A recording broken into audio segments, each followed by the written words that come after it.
سلامتی ہے ان آنکھوں پہ جو ہدایت پہ نظریں جمائے بیٹھی ہیں، ان کانوں پہ جو ذکر خیر کے منتظر رہتے ہیں، اور ان قدموں پہ جو ہدایت کی راہ پہ گامزن ہیں۔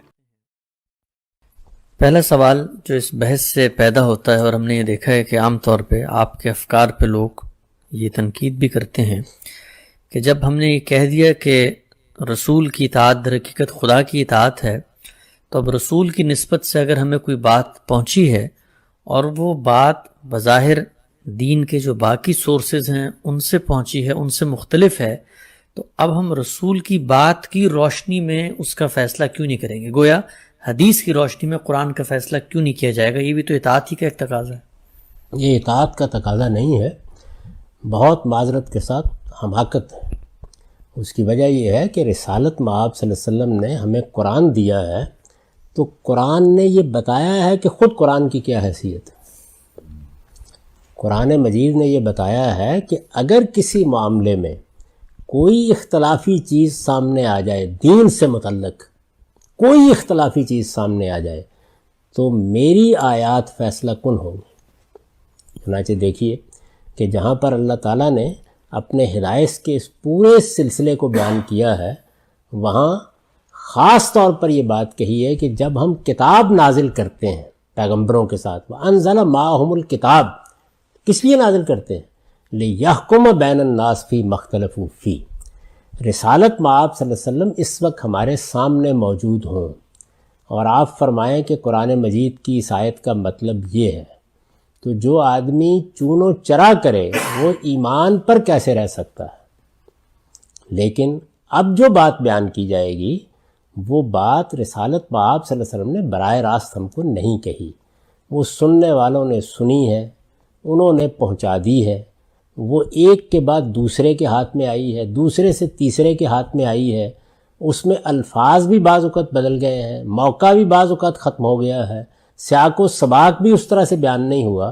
اس بات کو یہ حیثیت نہیں دی جا سکتی، اس کو خود قرآن کی روشنی میں سمجھا جائے گا، یعنی ترتیب الٹ دی جائے گی۔ رسالت مآب صلی اللہ علیہ وسلم کی موجودگی میں تو مقدم حیثیت آپ کی ہے، لیکن جب آپ دنیا سے رخصت ہو گئے تو اب مقدم حیثیت آپ کے دیے ہوئے قرآن اور آپ کی پیش کی ہوئی سنت کی ہے۔ یعنی اب جو چیز بھی لوگ بیان کریں گے وہ آپ کے دیے ہوئے قرآن اور آپ کی دی ہوئی سنت کی روشنی میں دیکھی جائے گی، اس لیے کہ وہ چیز آپ نے براہ راست ہمیں دی ہے، وہ چیز صحابہ کے اجماع سے منتقل ہوئی ہے، اس کو مسلمانوں کے علم میں ریکارڈ رکھا ہے، اور یہ چیزیں مختلف افراد کی روایتیں ہیں۔ یعنی میں نے ایک کتاب لکھی، وہ کتاب لکھ کے آپ کو دی، یہ پہلا کام ہے۔ رسالت مآب صلی اللہ علیہ وسلم کی اطاعت ہے جس کے تحت ہم قرآن کو خدا کی کتاب کی حیثیت سے سینے سے لگاتے ہیں۔ آپ کی اطاعت ہے جب ہم سنت کے سامنے سر تسلیم خم کرتے ہیں۔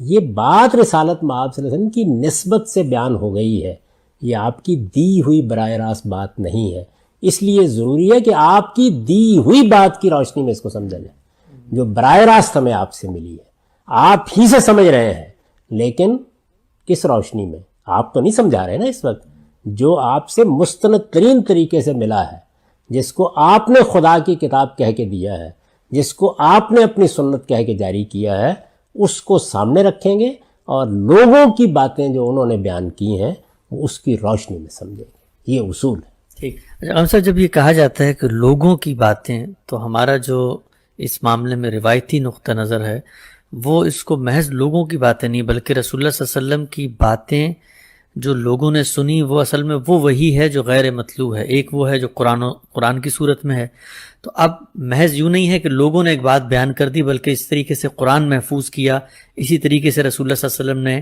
اپنی دوسری باتوں کو بھی محفوظ کرنے کا انتظام کیا اور ہم تک پہنچائی، تو دونوں کی حیثیت وہی ہی کی ہے۔ رسول اللہ صلی اللہ علیہ وسلم نے ایسا کبھی نہیں کیا، یعنی آپ نے قرآن دیا، کیسے دیا؟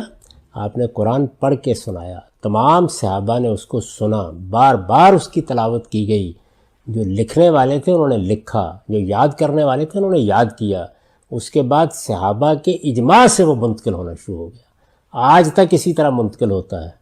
یعنی قرآن مجید ہمارے پاس موجود ہے تو یہ مسلمان امت نسلاً بعد نسلاً تاریخ کی روشنی میں اس کو آگے منتقل کر رہی ہے۔ اس وقت بھی یہی صورتحال ہے اسی طرح سے آپ نے سنت جاری کی، یعنی یہ نماز ہے، یہ روزہ ہے، یہ حج و عمرہ ہے، یہ اس کے مناسک ہیں، یہ قربانی ہے، اسی طرح سے طہارت کے آداب ہیں، ایسے ہی معاشرت کے آداب ہیں، یہ سب سنت ہے، یہ آپ نے جاری فرمائی، اور یہ تمام صحابہ نے دین کی حیثیت سے اختیار کر لی، دین کی حیثیت سے جب انہوں نے اختیار کر لی تو یہ مسلمان امت میں جاری ہو گئی، یعنی نمازیں پڑھی جانے لگیں، روزے رکھے جانے لگے، حج ہونے لگا، عمرہ جاری ہو گیا۔ جب یہ سب جاری ہو گیا تو نسلاً بعد نسلاً مسلمانوں کا علم اور عمل اس کو منتقل کر رہا ہے، اور یہ سب مسلمانوں کے اجماع اور تواتر سے منتقل ہو رہے ہیں۔ یہ منتقل اس طریقے سے ہوئے ہیں، ان کی حفاظت حضور نے فرمائی ہے، اس کو لوگوں کو دیا ہے۔ یہ جو چیزیں ہیں ان کی نہ کوئی آپ نے حفاظت فرمائی، نہ اشاعت فرمائی، نہ کبھی لوگوں کو پابند کیا کہ یہ ضرور بیان کرو، نہیں، کسی نے آپ سے سوال پوچھا، جواب دے دیا، کسی نے آپ کو کوئی کام کرتے دیکھا، اس نے اپنے ذوق سے اس کو بیان کر دیا۔ اور اس میں تو جلیل القدر صحابہ جو ہیں، مثلا سب سے بڑے آدمی تو اس امت کے سیدنا ابوبکر صدیق ہیں، انہوں نے تو 30-40 باتوں کے سوا بیان ہی کوئی بات نہیں کی۔ اگر یہ سب باتیں ایسی حیثیت رکھتی تھیں تو پھر سب سے بڑھ کر تو بدر و غار کے ساتھی کو بیان کرنی چاہیے تھی، ایسا نہیں ہے، لیکن چونکہ بہرحال لوگوں نے بیان کر دی ہیں اس لیے سر آنکھوں پر تحقیق کریں گے، جانیں گے، لیکن ان کی حکومت قرآن اور سنت پر قائم نہیں ہوگی، قرآن اور سنت کی حکومت ان پر قائم ہوگی، اور اصل میں قرآن اور سنت کی حکومت ان پر قائم ہوگی تو یہ رسول اللہ کی حکومت ہے جو راوی پر قائم کی گئی، بیان کرنے والے کی۔ اچھا ہم سب اسی ضمن میں دو باتیں، جب آپ بھی کہتے ہیں کہ رسول اللہ صلی اللہ علیہ وسلم نے پابند نہیں کیا لوگوں کو، اور قرآن اور سنت ایک الگ حیثیت میں جاری فرمایا، اور یہ لوگوں نے اپنے طور پہ انیشیٹو لے کے باتیں بیان کی، تو دو مثالیں اس ضمن میں پیش کی جاتی ہیں۔ پہلی یہ کہ رسول اللہ نے خطبہ حجۃ الوداع پہ کہا کہ جو یہاں پر موجود ہیں جو وہ غائبین تک، شاہد غائب تک پہنچا دیں، تو یہاں پر تو ایک طریقے سے ذمہ داری دی جا رہی ہے پہنچانے کی۔ اور دوسرا ایک اور موقع کہتے ہیں خیبر کے موقع پہ، ایک روایت ہے بخاری مسلم میں بھی آئی ہے کہ رسول اللہ نے کہا ایک وقت آئے گا لوگ تکیے لگا کے بیٹھے ہوں گے، اور ان کو جب کوئی میری بات پیش کی جائے گی تو کہیں گے ہمارے لیے قرآن ہی کافی ہے، تو انہیں بتا دو کہ جس طریقے سے قرآن ہے اسی طریقے سے میری یہ ہدایات بھی ہے۔ دونوں باتوں کا اپنا اپنا محل ہے۔ رسالت مآب صلی اللہ علیہ وسلم اپنے آخری خطبے کے لیے تشریف لے گئے، بہت اہم موقع تھا، آپ دنیا سے رخصت ہو رہے تھے، اس موقع پر آپ نے وصیت کی نوعیت کی بعض باتیں کہیں، تو ظاہر ہے کہ جب جیسے حضرت یعقوب کی وصیت قرآن میں نقل ہوئی ہے، حضرت ابراہیم کی وصیت قرآن میں نقل ہوئی ہے، یہ وصیت کے موقع پر کوئی نیا دین نہیں بیان کیا جاتا، بلکہ باتوں کے بارے میں ہدایت کی جاتی ہے کہ جو کچھ میں بیان کرتا رہا ہوں اس کو سنبھالو، اس کو قائم رکھو، اس کو اپنی زندگی میں اختیار کرو۔ تو یہ نصیحت اور وصیت کی وہ باتیں تھیں جو آخری خطبے میں بڑے اہتمام کے ساتھ آپ نے بیان کی، چند باتیں تھیں۔ تو ظاہر ہے کہ اس کے بارے میں ہر آدمی تو وہاں موجود نہیں تھا، تو آپ نے فرمایا کہ بھائی میں نے یہ نصیحت وصیت تمہیں کر دی ہے، دوسروں کو بتا دینا چاہتے، یہ بالکل اور چیز ہے۔ اور یہ کہ آپ تشریف لے گئے، آپ نے جا کے کوئی بات پوچھی، آپ کو کسی سوال کا جواب دیا، آپ نے کوئی بات دیکھی، اس کا سیاق کیا تھا، سباق کیا تھا، کس موقع کی بات تھی، اجتہاد تھا، اطلاق تھا، کچھ بھی معلوم نہیں، آپ نے بیان کر دیا۔ تو یہ تو رسالت مآب صلی اللہ علیہ وسلم کی زندگی کا وہ موقع ہے کہ جس موقع پر جیسے حضرت یعقوب کی وصیت قرآن نے نقل کی ہے، پڑھ لیں اس وصیت کو، اس میں کوئی نئی بات نہیں ہے۔ حجۃ الوداع کو بھی جن لوگوں نے مرتب کرنے کی کوشش کی ہے اس خطبے کو، کوئی 50-52 کے قریب کلمات ہیں، کوئی نئی بات دکھا دیں ان میں دین کی، نہیں، وصیت کی، تاکید کی باتیں ہیں۔ تو آپ نے فرمایا کہ لوگوں کو ضرور بتاؤ۔ تو یہ تو مختلف مواقع پر ایسا ہوتا ہے، ایسا بھی ہوتا ہے بعض موقعوں پر آپ نے کوئی پیغام لوگوں کو دیا اور یا کہ کہا کہ فلاں علاقے میں میرا یہ پیغام پہنچا دو، اس کی نوعیت بالکل مختلف ہو جائے گی، لیکن ہر آدمی جو بات سنتا ہے بیان کر دیتا ہے، ہر آدمی جو بات دیکھتا ہے بیان کر دیتا ہے، یہ ساری کی ساری چیزیں ان کی کوئی ذمہ داری آپ پر عائد نہیں ہوتی۔ اور پھر یہ کہ بیان کرنے والے یہ فرق نہیں کر رہے کہ اس میں کہاں دین بیان ہو رہا ہے، کہاں عرب کی کوئی روایت بیان ہو رہی ہے۔ آپ دیکھیں کہ طبی نسخے لوگوں نے بیان کر دی، عام نوعیت کی ہدایات جو زندگی کے بارے میں دی گئی۔ میں نے کئی مرتبہ مثال دی ہے کہ یہ بات بیان کر دی کہ رسول اللہ صلی اللہ علیہ وسلم نے فرمایا ہے کہ رات کے وقت دیا بجھا کے سویا کرو۔ اب آپ دیکھیں کہ یہ کوئی دین کی بات ہے، تو ظاہر ہے کہ آپ تحقیق کریں گے نا اس بات کی، تحقیق کریں تو معلوم ہوتا ہے کہ لوگوں نے پوچھا تو آپ نے فرمایا کہ بھائی وہ تم خیمے میں جب رات کو سوتے ہو تو بعض اوقات چوہا آ کے کہیں آپ کے چراغ کی بتی اپنے منہ میں لے لیتا ہے، آگ لگا دیتا ہے۔ تو دنیاوی احتیاط کی تدبیریں، طبی قسم کی معلومات جو عربوں میں تھیں، یہ سب چیزیں جو ہیں لوگ بیان کرتے ہیں۔ تو یہ رسالت مآب صلی اللہ علیہ وسلم کے سیرت سوانح، آپ کے اسوہ حسنہ کو جاننے کا بہترین ذریعہ ہے، لیکن ان کی کوئی برتری قرآن و سنت پر قائم نہیں کی جا سکتی۔ قرآن و سنت کی روشنی میں ان کے تحت رکھ کے ان کو دیکھا جائے گا۔ جس کو قرآن و سنت قبول کریں گے بس وہی بات قابل قبول ہوگی، اگر نہیں ہے تو اس کو راوی کے حوالے کر دیا جائے گا۔ یہ بات یاد رکھیے کہ جو چیز ہمیں یقین کے ساتھ رسالت مآب صلی اللہ علیہ وسلم سے ملی ہے وہ قرآن و سنت ہے، اور جب ہم راوی کی بات کو قرآن و سنت کی روشنی میں دیکھتے ہیں تو اصل میں راوی کی بات کو، بیان کرنے والے کی بات کو رسول اللہ کے ذریعے سے دیکھتے ہیں۔ خیبر کے موقع پہ جب رسول اللہ صلی اللہ علیہ وسلم نے فرمایا، اس موقع کی آپ سب روایات کو جمع کریں، اس میں بات ہی بالکل اور کہی گئی ہے۔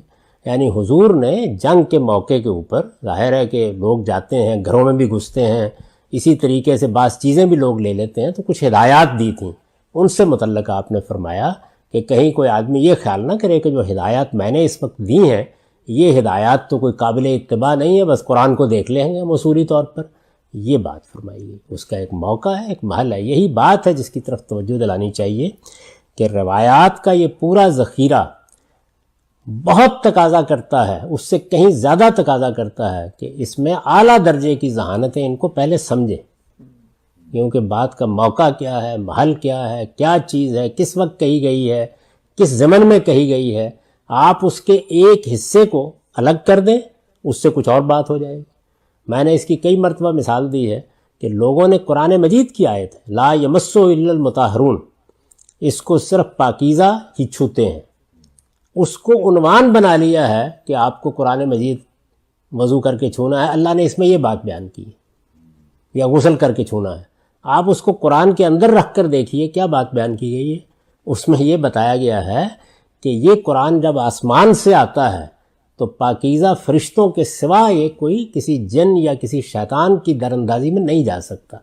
یہ اس طرح آتا ہے، لوح محفوظ سے آتا ہے، پاکیزہ فرشتے لے کے آتے ہیں، کوئی جن کوئی شیطان اس میں در اندازی نہیں کر سکتا۔ یہ آیت ہے، اس کا وضو سے کوئی تعلق ہی نہیں ہے۔ اچھا، اب اسی طریقے سے ایک شخص جو ہے وہ آدھا جملہ آدھا ٹکڑا بیان کر دے گا اور پھر اس کے بعد یہ خیال کرے گا کہ یہ حضور کی بات ہے۔ یہ ذخیرہ بہت قیمتی ہے، لیکن اس کے لیے ضروری ہے کہ اس کو دین کے مجموعی نظم میں، قرآن مجید کی روشنی میں، سنت کے فریم میں رکھ کے دیکھا جائے۔ جب یہ وہاں دیکھا جائے گا تو اس کی بات سمجھ میں آئے گی، نہیں دیکھا جائے گا تو ایسے تضادات پیدا ہو جائیں گے کہ اللہ تعالیٰ کچھ کہہ رہے ہوں گے اور یہ روایتیں کچھ کہہ رہی ہوں گی۔ اچھا اصل ہم دیکھتے ہیں ہماری امت میں ایک نقطہ نظر یہ بھی ہے کہ لوگ کہتے ہیں کہ قرآن اور سنت میں مکمل دین بیان ہو گیا ہے، اب اس کے بعد چونکہ رسول اللہ ہمارے سامنے موجود بھی نہیں ہے اور یہ لوگوں نے ان کی نسبت سے باتیں بتائی ہیں، تو اب ہم ان کے ذریعے نہ دین کو سنیں گے نہ ان باتوں پہ کوئی توجہ دیں گے، لہٰذا حدیث سے ہمارا کوئی لینا دینا نہیں ہے، بلکہ وہ ایک کوٹ بھی کرتے ہیں رسول اللہ کی ہدایت کو کہ آپ نے خود منع کیا تھا کہ میری نسبت سے باتیں نہ رکھو۔ تو یہ رویہ پھر آپ اس کو کیسے دیکھتے ہیں؟ یہ بھی بالکل غلط رویہ ہے۔ یہ دیکھیے، ہمیشہ ہوتا یہ ہے کہ لوگ ایکسٹریم پر چلے جاتے ہیں، انتہاؤں پر چلے جاتے ہیں۔ اصل دین کہاں ہے؟ قرآن اور سنت میں۔ بار بار لوگ پوچھتے ہیں کہ پھر سنت کہاں سے لیں گے، اس لیے کہ ان کو عام طور پر یہ بتایا گیا کہ سنت حدیث میں بیان ہوتی ہے۔ میں ان کو یہ بتاتا ہوں کہ سنت حدیث میں ہرگز بیان نہیں ہوتی، ہے ہی نہیں سرے سے۔ سنت مسلمانوں کے اجماع اور تواتر سے منتقل ہوتی ہے، اور اس کا کلمی یا علمی ریکارڈ کیا ہے؟ ہماری فقہ، ہمارے علماء کی کتابیں۔ یعنی اس کا ریکارڈ حدیث نہیں ہے، اس کا ریکارڈ فقہاء کی کتابیں ہیں، اس کا ریکارڈ علماء کی کتابیں ہیں۔ مثال کے طور پر دیکھیے کہ یہ میری کتاب میزان ہے، میں نے اس دور میں لکھی ہے، 2007 میں پایہ تکمیل کو پہنچی۔ اس میں میں نے رسالت مآب صلی اللہ علیہ وسلم سے جو دین ہم کو ملا ہے وہ بیان کیا ہے۔ اس میں سنت کی بھی پوری فہرست مرتب کر کے لکھی ہے، لیکن یہ کتاب حدیث کی کتاب نہیں ہے۔ تو یہ ریکارڈ ہوتا کہاں ہے؟ لوگ پوچھتے ہیں نا یہ بات، یعنی منتقل کیسے ہوا ہے؟ قرآن اور سنت دونوں مسلمانوں کے اجماع اور تواتر سے، سارے مسلمان منتقل کر رہے ہیں، ہر مدرسہ منتقل کر رہا ہے، ہر گفتگو منتقل کر رہی ہے، ہر عمل منتقل کر رہا ہے۔ یعنی نمازیں پڑھی جا رہی ہیں، روزے رکھے جا رہے ہیں۔ اندازہ کیجئے نا کہ رسالت مآب صلی اللہ علیہ وسلم نے 2 رمضان میں رمضان کے روزوں کی ابتدا کر دی، بس اس کے بعد ہر سال آپ نے روزے رکھے اور یہ مسلمانوں تک منتقل ہوا۔ حج بھی ایسے ہی، ابھی آپ جائیے، کچھ نہ پڑھیے، چلے جائیے وہاں پہ جا کے عمرہ حج کرنے کا فیصلہ کر لیجئے، لوگ کر رہے ہوں گے ان کے پیچھے چلتے چلے جائیے، آپ ٹھیک حج کر لیں۔ یعنی اب بھی وہ مسلمانوں کے اجماع و تواتر سے منتقل ہو رہا ہے۔ تو یہ منتقل ہوا، لیکن یہ آدمی پوچھ سکتا ہے کہ جی یہ صدیوں کا ریکارڈ ہے نا، تو یہ کہاں ہے پھر؟ یعنی پڑھیں گے تو کہاں پائیں گے اس کو؟ دیکھنا ہو تو امت کے اجماع اور تواتر میں دیکھیے، پڑھنا ہو تو کہاں پڑھیں گے؟ فقہائی کتابوں میں پڑھیے۔ وہ اصل میں اس کو مرتب کر رہے ہیں، دیکھ رہے ہیں۔ حدیث کیا ہے؟ وہ قرآن اور سنت کو بیان نہیں کرتی۔ قرآن اور سنت کی صورت میں جو دین رسالت مآب صلی اللہ علیہ وسلم نے دیا، اس پر عمل کی کوئی تصویر کسی نے دیکھی وہ بیان کر دیتی ہے، اس سے متعلق کوئی سوال کسی نے کیا اس کا جواب بیان کر دیتی ہے، اس سے متعلق کوئی اشکال پیدا ہوا، لوگوں میں زیر بحث آیا، حضور کے پاس گئے، آپ نے اپنا فیصلہ دیا، وہ بیان کر دیتی ہے۔ اور اس کے ساتھ رسول اللہ صلی اللہ علیہ وسلم کی سیرت بیان کرتی ہے، آپ کی دنیوی باتیں بیان کرتی ہے، آپ کے گھر کے معاملات بیان کرتی ہے، آپ کی جنگیں بیان کرتی ہے۔ یعنی وہ اصل میں کیا ہے؟ رسول اللہ صلی اللہ علیہ وسلم کی زندگی کا تاریخی ریکارڈ۔ تو چیزوں کو ٹھیک رکھیے، قرآن کی صورت میں ہے، سنت ہمارے فقہا اور علماء نے اپنی تصنیفات میں ثبت کی ہے، اور اصلاً قرآن اور سنت دونوں اجماع اور تواتر سے منتقل ہوئے ہیں۔ اور حدیث کیا ہے؟ یہ نہ قرآن ہے نہ سنت ہے، یہ اصل میں ان دونوں سے متعلق رسالت مآب صلی اللہ علیہ وسلم کی باتیں ہیں، آپ کی سیرت ہے، آپ کے سوانے ہیں، آپ کے زندگی کے حالات ہیں، اور دین، یہ دین یعنی جو قرآن و سنت میں ہے، اس پر عمل کرتے ہوئے حضور نے کیا طریقے اختیار کیے اس کا بیان ہے۔ تو ہر چیز کو اس کی صحیح جگہ پر رکھیں گے تو وہ سمجھ میں آئے گی۔ اور اگر آپ یہ طریقہ اختیار کریں کہ قرآن اور سنت سے ہم نے دین لے لیا، اور رسالت مآب صلی اللہ علیہ وسلم کی سیرت، آپ کے سوانے، آپ کے اجتہادات، ان سے ہمیں کوئی تعلق نہیں ہے، تو آپ علم کے سب سے بڑے ماخذ سے محروم ہو رہے ہیں۔ یعنی یہ کام تو کسی بڑے عالم کے بارے میں نہیں کرنا چاہیے، کجا یہ کہ پیغمبر کے بارے میں اور خدا کے آخری پیغمبر کے بارے میں کریں۔ کسی بڑے اسکالر اور عالم کا پتہ چل جائے کہ اس نے قرآن و سنت سے متعلق کوئی کام کیا ہے، تو لوگ سفر کر کے پہنچتے ہیں، جاتے ہیں، اس کی کتابیں حاصل کرتے ہیں۔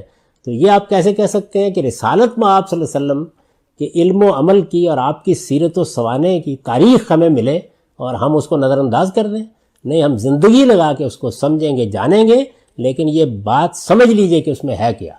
اس میں نہ قرآن ہے نہ سنت ہے، دونوں چیزیں نہیں۔ آخری مختصر سا جواب کہ جب رسول اللہ صلی اللہ علیہ وسلم نے خود فرمایا کہ میری نسبت سے باتیں نہ لکھو، تو پھر لوگوں نے کیوں لکھی اور کیوں ہم یعنی یہ مختلف موقعوں پر، یعنی یہ قرآن نازل ہو رہا تھا تو آپ نے اس سے روک دیا۔ ایک چیز جائز ہے، مباح ہے، یعنی میں آپ کو کیسے روک سکتا ہوں کہ آپ میری مجلس میں بیٹھے ہوئے کوئی بات سنیں تو آپ بیان نہیں کریں گے، لیکن اگر کسی وقت التباس کا اندیشہ ہو تو وقتی طور پر روکا بھی جائے گا، پھر اجازت بھی دے دی گئی۔ تو اس لیے پوری بات سمجھنی چاہیے۔ روکا گیا تو اس کا ایک خاص موقع تھا، اجازت دی گئی تو دینی ہی چاہیے تھی، اس لیے کہ یہ کیسے ہو سکتا ہے کہ حضور کی باتیں ہی لوگ بیان نہ کریں؟ یہ تو دنیا بات میں پوچھے گی جا کے، صحابہ کرام جب نکلے ہوں گے تو میں آپ کو اگر اطلاع ملے کہ صحابی کوئی آ گیا ہے تو ہم نہیں جائیں گے آپ کی باتیں سننے کے لیے؟ ان سے کیسے روکا جا سکتا ہے؟ نہیں، ان باتوں کی جگہ کیا ہے، بس یہ ہے وہ مسئلہ جس کو نہ سمجھنے کی وجہ سے ہمارے ہاں بہت ایک دوسرے کے ساتھ طعن و تشنیع ہوتی ہے۔ ان کو صحیح جگہ پہ رکھ دیجئے تو ہر چیز ٹھیک ہو جاتی ہے۔